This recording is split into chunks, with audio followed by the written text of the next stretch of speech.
Hey everybody, welcome to Crack Pack Tuesday number 152 on the Mana Leak. I'm John as always. We've got ourselves another pack of Dominaria, and we're back on cell phone because it is 1.5 billion degrees right now, and my DSLR keeps shutting off. And I've wasted a couple of packs already. Don't worry, there was nothing of value in them.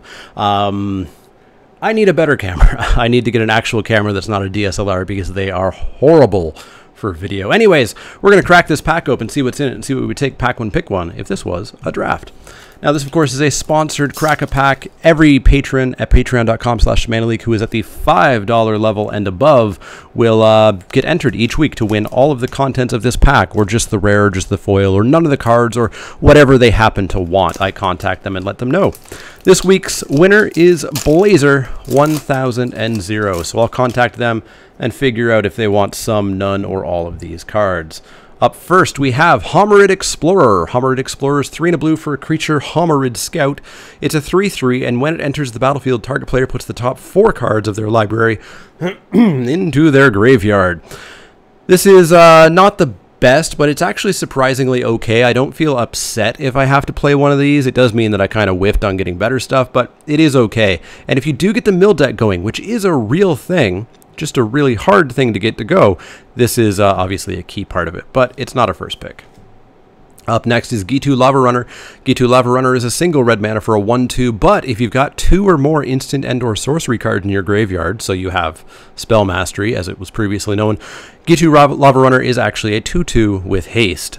This card's okay. If you're in the Wizards deck, this is a totally fine 1-drop because it turns on your Journey Mages and other stuff, and eventually will get bigger and get pumped by Adelies. Totally fine. If you're aggressive red, this is also totally fine. It's nowhere near a first pick. Up next is Serra Disciple. Serra Disciple is 1 and a white for a creature bird cleric. It's a 1/1. It's got flying. It's got first strike. Whenever you cast a historic spell, Serra Disciple gets +1/+1 until end of turn. This card's not the best. I've played it. I've played it more than I'd prefer. Even in the historic decks, this is still just a 1/1. The vast majority of the time. The first strike is nice because this does hold swords and stuff pretty decently. All in all, if I am in white, kind of like Homerid Explorer, I'm not upset that I'm playing this. It's just meaning that things didn't quite go my way. Never a first pick. Up next is Corrosive Ooze. Corrosive Ooze is 1 and a green for a creature Ooze. It's a 2/2. Whenever it blocks or becomes blocked by an equipped creature, destroy all equipment attached to that creature at end of combat. Now, for the longest time, I thought this was when it blocks, blow the equipment up. It's not. This still dies to a Jousting Lance creature, but then the ooze that the creature, I guess, stabbed is on the sword, and then it goes away. So actually, flavorfully, it makes quite a bit of sense. This is not good. You are doing something wrong if this is in your main deck. Bring it in the side if you see a Forebearer's Blade or a Black Blade or something that you just can't deal with, but otherwise this should always be in your sideboard and never be a first pick. Up next is Cabal Paladin. Cabal Paladin is 3 and a black for a creature human knight. It's a 4/2. Whenever you cast a historic spell, Cabal Paladin deals 2 damage to each opponent.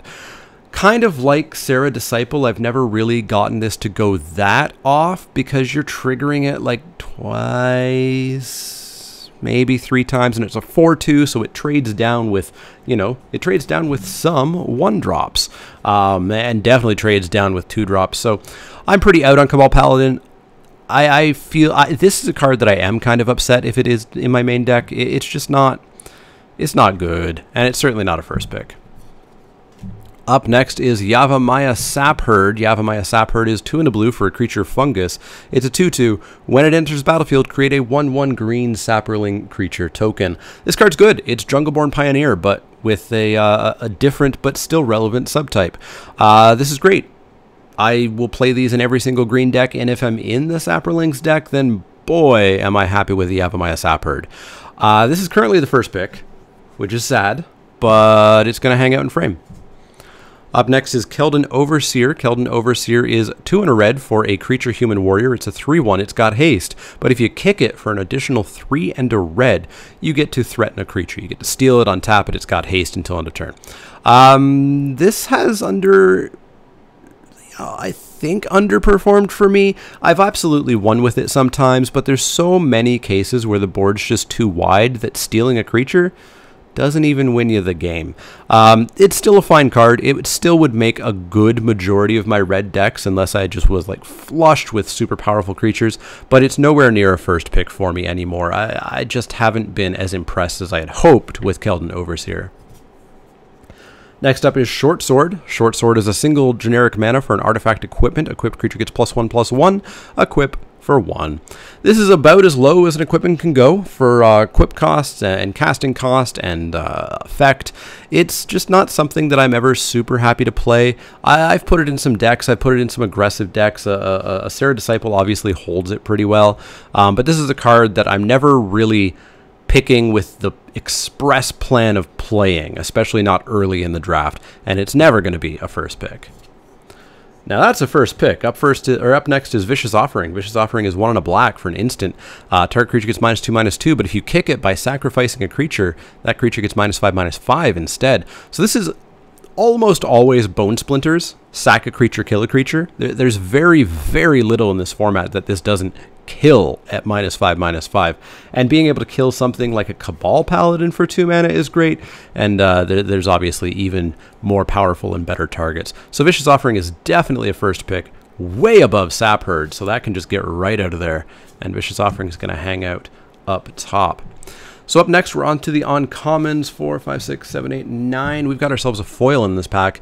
Knight of Grace is 1 and a white for a creature human knight. It's a 2/2. It's got first strike and it's got hexproof from black. As well, if anybody has a black permanent, you or your opponent, it gets +1/+0 and becomes a 3/2. Knight of Grace is fantastic. It's 100% first pickable. It's a very good card. Seeing this on 2 really kind of sucks if you don't have some way of dealing with it, and Vicious Offering doesn't deal with it because it's got hexproof from it. Knight of Grace, great card, definitely going to hang out in frame.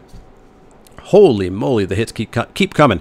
On Serra's Wings, 3 and a white for a legendary enchantment aura. Enchanted creature is legendary. It gets +1/+1. It has flying, it has vigilance, and it has lifelink. There is zero reason that this is not a rare. This card is insanely powerful, and the number of games that I have lost and the number of games that I have won because of this card on anything is stupid. I have put this on the Turtle, which is horrifyingly stupid. I have put this on Yargle. I have put this on a Skittering Surveyor and gotten there. On Serra's Wings is a stone cold bomb, and I think it might be our first pick right now, but this pack's going to have some conversations for sure. Our rare, which means we still have a another uncommon, so a legendary creature, and we also have a foil coming, is Two-Headed Giant. Two-Headed Giant is 2 red for a creature giant warrior at rare. It's a 4/4. Whenever Two-Headed Giant attacks, flip 2 coins. If both coins come up heads, then it's got Double Strike, and if both come up tails, then it's got Menace. I don't really care for this card. It's a 4/4 for 4, so it's fine. But 50% of the time, it's a 4/4 for 4. 25% of the time, it has Menace, which is okay, I guess. And 25% of the time, it has Double Strike, which is great, but it still just gets chumps blocked forever, and your opponent gets to know if it has Double Strike or Menace way before the blockers step. So I'm pretty out on Two-Headed Giant. I would first pick it in a weak pack. This is not a weak pack, so this is not even going to be in my consideration for first pick. It's 50% of the time, just a Keldon Raider that did not... Keldon Raider? Keldon, whatever it is, the rummaging guy, except this one doesn't even rummage. So I am out on Two-Headed Giant. Our foil is Sergeant at Arms, 2 and a white for a creature human soldier, 2/3 kicker, 2 and a white. If you kick it, you get 2 1/1s. Probably never first pickable, certainly not in this pack. And our legendary uncommon is Tetsuko Umezawa Fugitive. Tetsuko is 1 and a blue for a legendary creature, human rogue. She's a 1/3 creatures you control with power toughness 1 or less, can't be blocked. She can do some work. I have her currently in my league sealed deck for our store league and a whole bunch of Saprolings, and I've won a number of times that way. I don't like it because it's super glass cannony. Your opponent drops a Radiating Lightning and your plan is toast. I'm not big on Tetsuko as a draft archetype. I've seen some people do it. I'm never first picking her, and certainly not in this pack. And then we've got our land and our token. So this pack's a bit stacked with On Serra's Wings, Knight of Grace, and Vicious Offering. I think On Serra's Wings 100% beats Knight of Grace, so Knight of Grace is going to go out. And then it becomes Vicious Offering or On Serra's Wings, and I think this is just such a stupid solid bomb that we've got to go with On Sarah's Wings in this pack. But let me know what you would have taken. Are you higher on Two-Headed Giant? Do you like Vicious Offering? Would you have taken Knight of Grace? Or would you have taken On Sarah's Wings with the gorgeous art by Johann Voss, the guy who did Orzhov's Gift, which had very similar stained glass wings. Anyways, hopefully you guys enjoy the content. This, of course, was a sponsored pack. Blazer 1001 will get all the cards, none of the cards, some of the cards, whatever they happen to want. I will contact them on Patreon. And if you want to get in, you've got just a couple of days before the start of the month. You need to go to patreon.com/themanaleak and become a backer at the $5 level and above. If you miss the first of the month, it won't be until July that you'll actually be an active patron. So go and check that out. I'm going to be doing Battle Bond Crack-A packs starting the week after release. I'll probably do 2, I think. And then we'll go back to Dominaria to finish out the season. But anyways, if you like the content, click that thumbs up button. Click subscribe if you want to see more. And if you do have questions, comments, or suggestions, let me know. Otherwise, see y'all next time.